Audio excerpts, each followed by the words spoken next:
bine v-a regăsit la un... Filmez, da. Salutare lume, bine v-a regăsit la un nou episod din Subway Surfers. Da, la al doilea episod din Subway Surfers. V-ați jucat să apăsați butonul de like și data de cod, am strâns foarte multe like-uri. Uitați, am făcut 3001 de bani, adică nu-i cine știe ce hack și am mai consumat și din cheile astea pentru că vreau să fac un scor foarte mare și da, de asta. Deci avem 8 scor. Bun, haideți să ne jucăm. Și dacă vă place, v-aș ruga să dați like. Deci scorul meu e foarte mare. Nu trebuie să fac asta. Oricum. Deci vedeți acolo, scorul meu este foarte mare. Și prostie fac. Haideți, prinde foarte multă viteză. Îți luăm manectul ăsta. Manectul.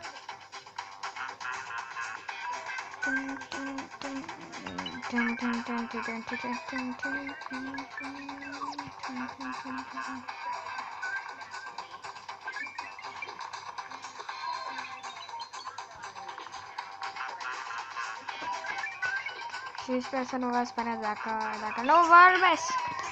Sper că sunt concentrat.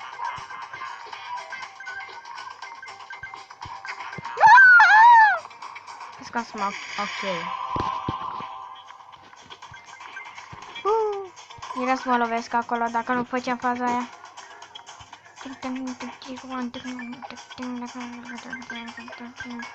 Vreau o scoică aia, dar n-am putut să... I-am două scoici, adică am mai făcut una. Mai bine, o dată să... Și da.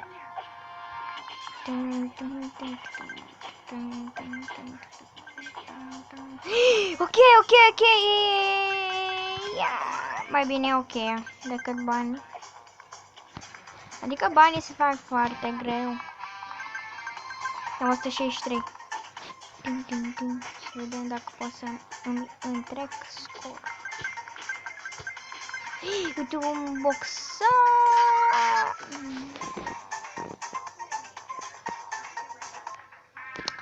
Bun, haideți să vedem cine pică în boxul ăsta. Prize. O casetă pentru fresh. Și 349. Haideți să mai jucăm încă o dată. Sper că ați încheiat și episodul.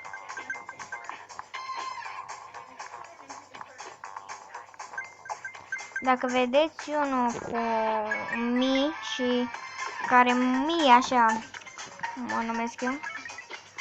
Și are acolo, nu știu, 5000, nu știu cât. Ăla sunt eu. Da? Dacă vreți să-mi întrece scorul, eu vă urez baftă și da! Haideți că mai jucăm încă o dată și gheam.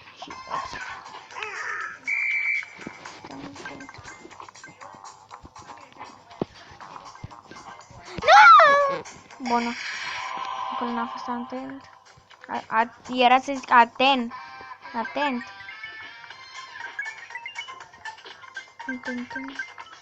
Îmi place foarte mult jocul ăsta. Văzut un comentariu acolo de la joc că unul avea 5 ani și acum are 11 ani și încă îl mai are. Nu știu câți bani a făcut. Cred că a terminat deja jocul și are toate caracterele. Nu mai avem nici pe. Oricum, hai să vedem cine pică. Collect. Tap. Cam atât a fost și cu acest episod. Eu am fost Andrei și da, ne revedem data viitoare. Pa, pa!